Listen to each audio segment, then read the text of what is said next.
Good morning friends. आप लोग अपनी तैयारी में पुरजोर कोशिश से लगे ही होंगे और लगना भी चाहिए। बहुत कम समय आप लोगों के पास है। चलिए, आज सोशोलॉजी का हम लोग समाज शास्त्र का 2018 के एग्ज़ाम में पूछे हुए 50 महत्वपूर्ण प्रश्नों को देखेंगे। और यदि चैनल पर नया है तो चैनल को सब्सक्राइब कर लेंगे। 50 महत्वपूर्ण प्रश्न दोस्तों, मैं समाजशास्त्र, इतिहास, भूगोल और पॉलिटी का इसी तरह से आपको ऑब्जेक्टिव करा दूंगा वीडियो के माध्यम से ही। आप इसको सुन ले और सुन करके इसको 2 से 3 बार रिपीट कर ले तो आप 40 में, यदि आपके एग्ज़ाम में 30 प्रश्न पूछे जा रहे हैं तो उसमें से आप 28 डायरेक्ट वीडियो के माध्यम से कर सकते हैं। और यदि आप लोगों के 50 एग्ज़ाम प्रश्न है तो आप डायरेक्ट इसमें से 48 प्रश्न डायरेक्ट और हूबहू आपके मेरे वीडियो से ये मिलेगा। आप लोग को एग्ज़ाम होगा उस समय आप लोग मिलाइएगा या फिर मैं उसमें उस समय ही वीडियो डालूँगा। तो आइए समाजशास्त्र के लेक्चर में आज हम लोग ऑब्जेक्टिव के प्रश्नों को देखते हैं। और यदि आप लोग चैनल पर नए हैं तो सब्सक्राइब कर लीजिए, क्योंकि मेरे द्वारा जो भी वीडियो बनाए जाएंगे उसकी आपकी नोटिफिकेशन आपके मोबाइल पर मिले। चलिए, तो आज के प्रश्नों को सॉल्व करते हैं। तो पहला प्रश्न है आपका, देखिए प्रश्न क्वेश्चन बैंक से लिए गए हैं जो अति महत्वपूर्ण प्रश्न है। इससे अधिकांश प्रश्न आपके हूबहू यही प्रश्न पूछ लिए जाते हैं। तो पहला प्रश्न है, भारत के किस विश्वविद्यालय में समाजशास्त्र की पढ़ाई शुरू हुई थी? भारत के किस विश्वविद्यालय में समाजशास्त्र की पढ़ाई सबसे पहले शुरू हुई थी? तो ये बम्बई विश्वविद्यालय। दूसरा प्रश्न है, मुस्लिम विवाह है एक क्या है दोस्तों? ये समझौता, जैसे कि उसमें आप लोग देखते होंगे कबूल है वाला जो होता है, तो एक प्रकार का ये क्या है, समझौता है। अगला प्रश्न है, एक ग्राम पंचायत में कौन न्यायाधीश की भूमिका अदा करता है? तो जैसे जो भी लोग गांव से हैं वो समझ सकते हैं कि गांव के जो सबसे हेड होते हैं वो कौन होते हैं? सरपंच साहब होते हैं। कोई भी समस्या से रिलेटेड लोग उन्हीं के पास जाते हैं, तो वो न्यायाधीश की भूमिका में अदा करते हैं। अगला प्रश्न है, निम्न से कौन भारत के सबसे अधिक नगरीकृत राज्य है? देखिए, सबसे अधिक नगरीकृत कहने का मतलब क्या है कि सबसे ज़्यादा नगर किस राज्य में है? तो आपका क्या हो जाएगा? महाराष्ट्र। अगला, निम्न में कौन सा हिंदू विवाह का उद्देश्य है? देखिए, हिंदुओं में जो विवाह का उद्देश्य है और जो मुस्लिम का जो विवाह है, क्या एक प्रकार का समझौता है? जबकि हिंदुओं का विवाह का जो मुख्य उद्देश्य क्या होता है? तो आप देखेंगे कि धार्मिक कर्तव्य है। कर्तव्य कहने का मतलब क्या कि यदि कोई पुत्र है तो उसका कर्तव्य है कि अपने माता पिता की सेवा के लिए अपना विवाह करे या वंश को आगे बढ़ाने के लिए अपना विवाह करे।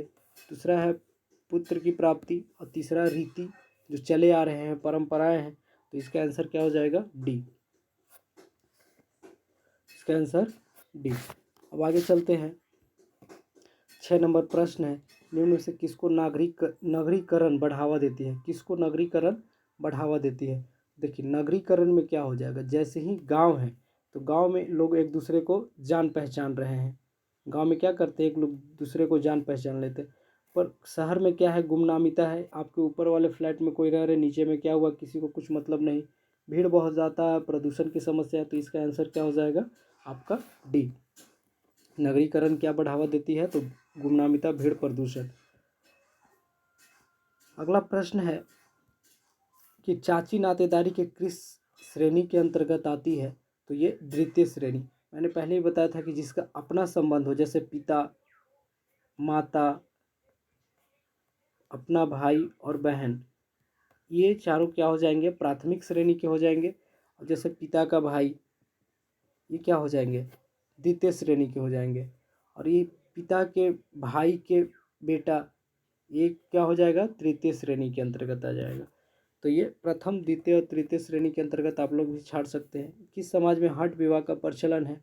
तो हठ विवाह का प्रचलन किस में है? जनजातीय समाज में। निम्न से कौन सा जनजाति उत्तर पूर्वी भारत की नहीं है? देखिए, उत्तर पूर्वी कहने का मतलब है कि ये आप लोग इंडिया का कंडीशन देखते हैं तो मैप में क्लियर होना चाहिए कि हमारा इधर पूरब है, इधर पश्चिम, ये ऊपर में उत्तर और नीचे में दक्षिण। तो यहाँ पूछा उत्तर पूर्वी भारत, यानी कि इस एरिया को लेकर के जनजाति नहीं है। तो इसमें देखिए बोडो, कुकी, खस, नागा, इस सब में से चारों में से क्या आंसर होंगे? तो आप देखेंगे कि कुकी पंजाब की जनजाति है। कहाँ की जनजाति है ये? पंजाब की जनजाति है। बाकी नागालैंड का है, बोडो असम का है, खस, गारो, खासिया, जयंतिया ये सब मेघालय की जनजातियां हैं। अगला प्रश्न, संविधान के लिए अनुच्छेद में जनजातियों की नौकरी के आरक्षण का प्रावधान दिया गया है। तो इसमें कौन सा है? तो 15, अनुच्छेद 15 के क्लॉज 1 में ही कहा गया है कि जनजातियों के लिए नौकरी का आरक्षण का प्रावधान है। किसने कहा धर्म किसी आध्यात्मिक शक्ति में विश्वास है? ये किनका कथन है? तो याद रखिएगा, टॉयलर। धर्म किसी आध्यात्मिक शक्ति में विश्वास है, कथन किसका है? टॉयलर का। अगला प्रश्न है, डेंजरस ड्रग एक्ट किस वर्ष पारित हुआ था? तो ये आपका हो जाएगा 1930 में। भारतीय संविधान के किस अनुच्छेद के अंतर्गत अनुसूचित जनजातियों को अपनी संस्कृति और भाषा बनाए रखने के लिए आरक्षण प्रदान किया गया? तो देखिए, आप लोग 11th में भी पढ़े होंगे मौलिक धारा, ये धारा 29 हो जाएगा। मौलिक अधिकार के विषय में पढ़े होंगे, जिसमें 29 में कहा गया कि अनुसूचित जनजाति अपने संस्कृति और भाषा बनाए रखने के लिए उन्हें संरक्षण दिया जाएगा। अगला है, किस विद्वान ने समाज को सामाजिक संबंधों का जाल के रूप में परिभाषित किया? तो इसका आंसर क्या हो जाएगा? डी, मैकाइवर एवं पेज। वर्ण व्यवस्था है, क्या है? तो वर्ण व्यवस्था एक खुली व्यवस्था है। देखिए, मैंने वर्ग बताया है और एक जाति बताई है। जाति एक जहाँ बंद है, बंद कहने का मतलब है कि बंद व्यवस्था क्या है? तो मतलब इसमें कोई दूसरा व्यक्ति जाति को धारण नहीं कर सकता। परंतु पेशा क्या है? वर्ग, क्लास, इसको आप क्लास या पेशा कह सकते हैं। पेशा क्या है? पेशा क्या है? तो पेशा आप देखिएगा, पेशा आपका क्या हो जाएगा? कोई भी जाति के व्यक्ति पेशा को धारण कर सकते हैं। आगे, सामाजिक परिवर्तन का तात्पर्य क्या है? तो सामाजिक परिवर्तन का तात्पर्य इसमें देखिएगा तो सामाजिक संबंधों में परिवर्तन, सामाजिक समूहों में परिवर्तन और अंतः क्रियाओं में परिवर्तन। कहने का मतलब है कि संबंध में परिवर्तन, समूह में परिवर्तन। जब लोगों के संबंधों में परिवर्तन होने लगेगा और समूहों में परिवर्तन होने लगेगा तो कहेंगे कि हम लोग सामाजिक परिवर्तन हुआ है। मैं फिर से कहूँगा दोस्तों, यदि इस वीडियो में किसी प्रकार की त्रुटि रह जाती है या कोई कमियां रह जाती है तो आप लोग कमेंट बॉक्स में बताइए, और इसका PDF चाहिए तो आप लोग कमेंट बॉक्स में यस लिख करके PDF प्राप्त कर सकते हैं। मैं आंसर के साथ PDF प्रोवाइड करा दूंगा। और आगे आइए, अगला प्रश्न को देखते हैं। सहपलायन विधि विवाह एक प्रकार है। तो सहपलायन विधि किसमें होता है? जनजाति। देखिए, अधिकांश विवाह की जो पद्धति है दोस्तों, लास्ट तक जुड़े रहिए, मैं लास्ट में कुछ महत्वपूर्ण 5 नंबर का प्रश्न को बताऊंगा जो उसको आसानी से आप कर सकते हैं। सहपलायन विधि विवाह का एक प्रकार किसमें है? जनजातीय समाज में। सोसाइटी इन इंडिया किसने लिखी है? सोसाइटी इन इंडिया, तो मिडल बम कर सकते हैं, मिडल बम। मध्याह्न भोजन कहाँ लागू हुआ? तो मध्याह्न भोजन समझ ही रहे, मिड डे मील, तो ये स्कूल में जनरली चलते हैं। निम्नलिखित में से बंद स्तरीकरण का उदाहरण कौन सा है? देखिए, इससे पहले मैं ऊपर में इसका जिक्र किया था। बंद क्या है? बंद स्तरीकरण एक जाति है, और खुला बोलेगा तो वर्ग, क्लास, पेशा। धर्मनिरपेक्षता का अर्थ क्या है? धर्मनिरपेक्ष का मतलब क्या होता है दोस्तों? देखिए, भारतीय संविधान में भी धर्मनिरपेक्षता की बात कही गई है। धर्मनिरपेक्षता होता है कि सभी धर्मों का सहअस्तित्व या किसी धर्म को नहीं मानना, यानी सभी धर्मों को नहीं, मतलब सभी धर्मों का सम्मान करना, किसी एक धर्म को भी बढ़ा चढ़ा करके उसको प्रेजेंट नहीं करना, यही क्या कहलाता है? धर्मनिरपेक्षता कहलाता है। तो इसमें देखिएगा, विभिन्न धर्मों में सहअस्तित्व ये भी होगा। अन्य धर्मों के प्रति श्रद्धा रखनी चाहिए। राज्य का अपना कोई धर्म नहीं होता है। तो इसका आंसर क्या हो जाएगा? डी। अगला प्रश्न है, निम्न में से कौन से कारक भारतीय जाति व्यवस्था में परिवर्तन के उत्तरदायी हैं? भारतीय जाति व्यवस्था में जो योगदान दे रहे हैं, सबसे बड़ा देखिए औद्योगिकरण जैसे ही होगा। देखिए, जजमानी प्रथा कभी भी जाति व्यवस्था का विरोध करेगा? नहीं करेगा। पंचायती राज गांव में जाति व्यवस्था पुरजोर कोशिश पर होती है। अब प्रभु जातियाँ, तो इसमें जो औद्योगिकरण है, यानी औद्योगिकरण का जैसे जैसे बढ़ावा होगा तो लोग जाति व्यवस्था को भूल कर करके एक वर्ग के ऊपर आगे क्वेश्चन है कि संस्कृतिकरण की अवधारणा किसने विकसित की। संस्कृतिकरण, देखिए मैंने इससे पहले जो वीडियो वीवीआई मतलब जो मॉडल सेट था उसको कराया था, उसमें भी यही सब सारे प्रश्न पूछे गए थे। तो सांस्कृतिक अवधारणा किसने दी, तो एम.एन. श्रीनिवासन। अनुसूचित जातियों को आरक्षण दिया जाता है उनकी, तो अनुसूचित मतलब समझ रहे हैं, अनुसूचित जाति कहने का मतलब है शेड्यूल कास्ट, अनुसूचित जनजाति कहने का मतलब है शेड्यूल ट्राइब्स। तो अनुसूचित जातियों को आरक्षण दिया जाता है उनकी, तो उनको किस आधार पर दिया जाता है, तो देखेंगे गरीबी के संदर्भ में किसी को भी आज तक आरक्षण नहीं मिलता, संख्या के संदर्भ में भी नहीं मिलता है। तो निम्न अनुष्ठांगिक स्थिति के संदर्भ में ये क्या होता है, निम्न मतलब उनकी स्थिति दयनीय, या कह सकते हैं कि इसका वर्णन संविधान में भी किया जा चुका था। अगला प्रश्न है, निम्नलिखित में से किसको किसी एक जाति की अनुसूचित जाति घोषित करने का अधिकार प्राप्त है।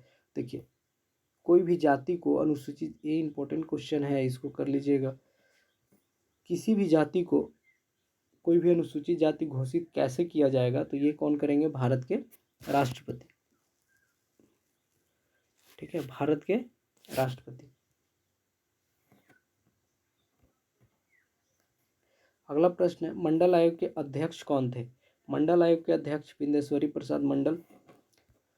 इसकी स्थापना याद रखिएगा 1979 में हुआ था।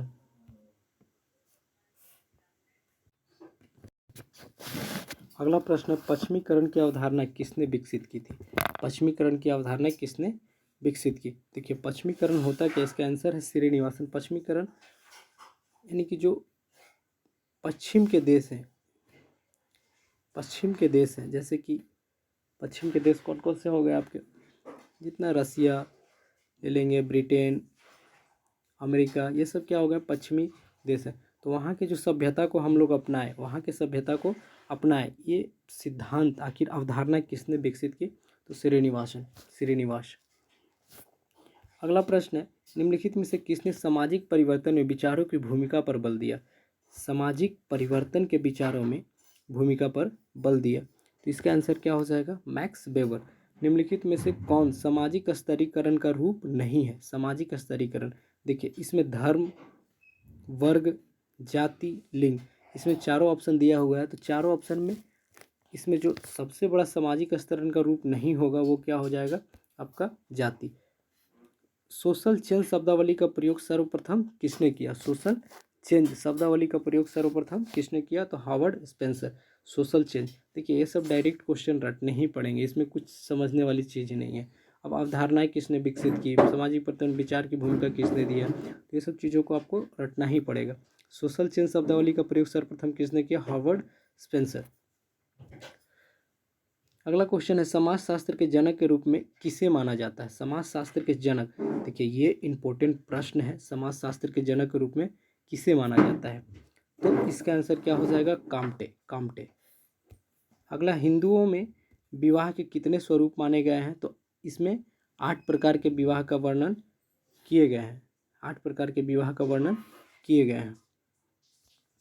अगला प्रश्न है, इनमें से कौन आदिम अर्थव्यवस्था का दूसरा स्तर है।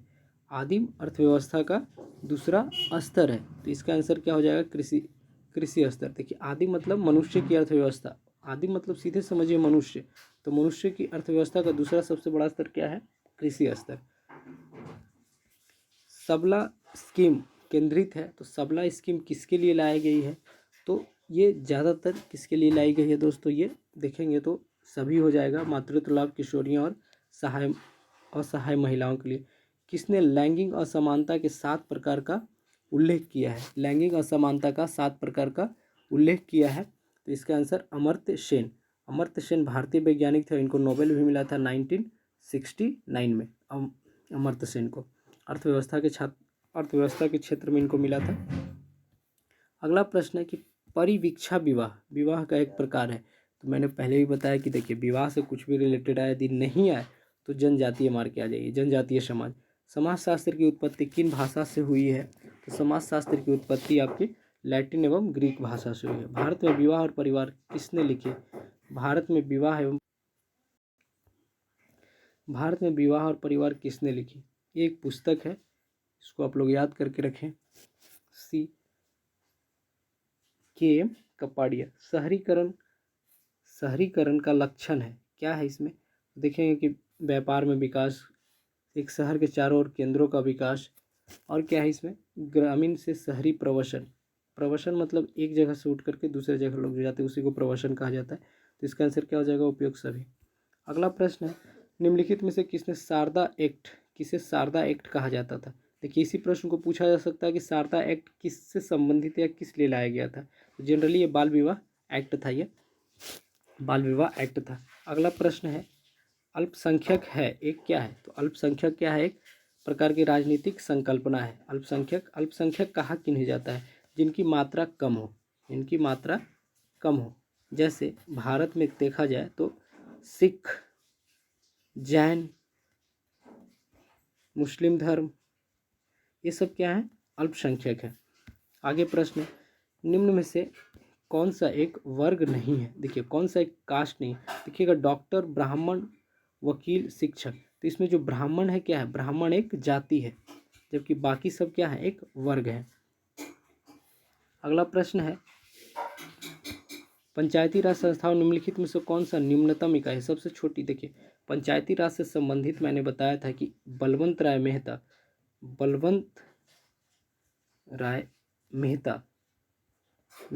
ने त्रिस्तरीय पंचायती का बात कहा था। उसमें से कहा गया कि सबसे छोटे स्तर पर कौन होते हैं? तो सबसे छोटे स्तर पर आपका क्या हो जाएंगे? पंचायत सेवक। दूसरा स्तर पर ब्लॉक और तीसरा स्तर पर जिला परिषद होगा। अगला है, सोसाइटी नामक पुस्तक के लेखक कौन है? देखिए, ये भी एक किताब ही है, इसको भी याद रखिएगा कि मैकाइवर एवं पेज। भारत में किस वर्ष प्रधानमंत्री रोजगार योजना शुरू किया गया? प्रधानमंत्री रोजगार योजना कब शुरू किया गया है? तो 1993। भारत में किस वर्ष प्रधानमंत्री रोजगार योजना शुरू की गई है? 1993। अगला प्रश्न है, किस वर्ष बालिका समृद्धि योजना की शुरुआत की गई? बालिका समृद्धि योजना, तो ये 1997। अगला, लैंगिक विषमता का संबंध किससे है? तो लैंगिक विषमता का संबंध सामाजिक मूल्यों से, आर्थिक से और राजनीतिक मूल्यों से। तो इसका आंसर क्या हो जाएगा? डी। किस वर्ष बाल श्रम एक राष्ट्रीय नीति बनाई गई? किस वर्ष बाल श्रम एक राष्ट्रीय नीति बनाई गई? बाल श्रम पर एक राष्ट्रीय नीति बनाई गई 1987। निम्न से कौन सा वैश्वीकरण का एक मुख्य प्रेरक है? तो इसका आंसर डी सभी हो जाएगा। बाजार का खोज, प्रौद्योगिकी, इलेक्ट्रॉनिक, बहुराष्ट्रीय विनियोग, ये सारा चीज हो जाएंगे। भारत में किस वर्ष समेकित बाल विकास कार्यक्रम, यानी कि जिसको आंगनबाड़ी कहते हैं, आंगनबाड़ी, इसकी स्थापना किस वर्ष की गई? तो ये 1975। तो यहाँ आप लोगों का ऑब्जेक्टिव खत्म हुआ। मैं फिर से दूसरा सेट लेकर आऊँगा समाजशास्त्र का ही। तो आप लोग चैनल पर नए हैं तो सब्सक्राइब कीजिए और शेयर कर कीजिए। अगर कोई इसमें गलतियाँ रह जाती तो आप बताइए कि यहाँ पे मिस्टेक है, मैं उसमें अगला वीडियो में सुधार करके लाऊंगा। बाकी धन्यवाद दोस्तों।